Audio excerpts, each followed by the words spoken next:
こんにちは。今日もいい天気のメルボルンです。今日は先週できなかったこのそうめん売り、ちょっと黄色くなってきたんですけど、これを急いであそこの島を耕したので、あそこに植え替えしたいと思います。それからこの間土がガッチガチだったこの島なんですけど、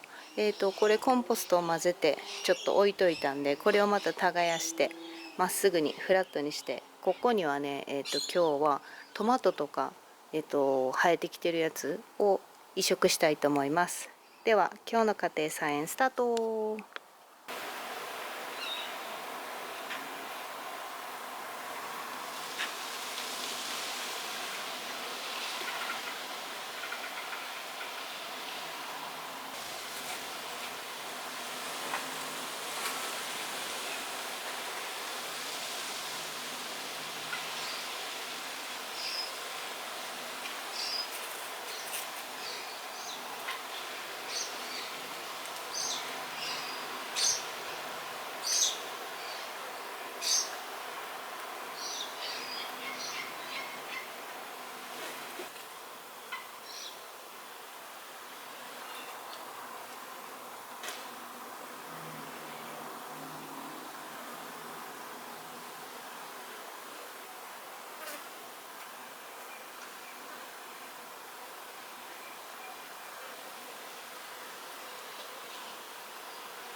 売り系のものと一緒にラディッシュを植えるといいらしいので、ラディッシュを植えていきます。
ここの島かなりカッチカチやったんですけど、柔らかくなりました。ふわふわの土です。今からあちらこちらに生えていたトマトと、あとは多分ケールやと思うんですけど、クシュクシュってしたやつと、あとはこの間ポットに巻いたバジルがちょっとずつ大きくなってきたので、これを今から定食していきたいと思います。あとここにもともと生えてたシソ、赤いシソしなっとなってるんですけど、これも今からここの島に移し替えていきます。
OK、今日の家庭菜園はそうめん売りの苗ですねを、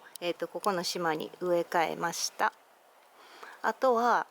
コーンの種をここにまきました。あとゴミ袋ですね、これをここにまた移動させて雑草対策2週間ぐらいまた様子見たいと思います。でこの横ですね、トマトとかバジルとかあとシソを一緒にここに植えました。で半分植えたんで半分はまだ空いてるんで、半分はまた後日ですねなんか植えていこうと思います。あとこれパセリの花なんですけどすごい育ってます。ほったらかし。あとバードオブパラダイス、これもだいぶ切りました。いっぱい花咲いて終わるとしなーんってなるんで、ダラーンってなったやつを全部切りました。あと今日の収穫、しそがこんなに取れました。なんでどうしようかな、しそふりかけにするか、あとはしそジュースを作るかしたいと思います。ではまた次の家庭菜園で。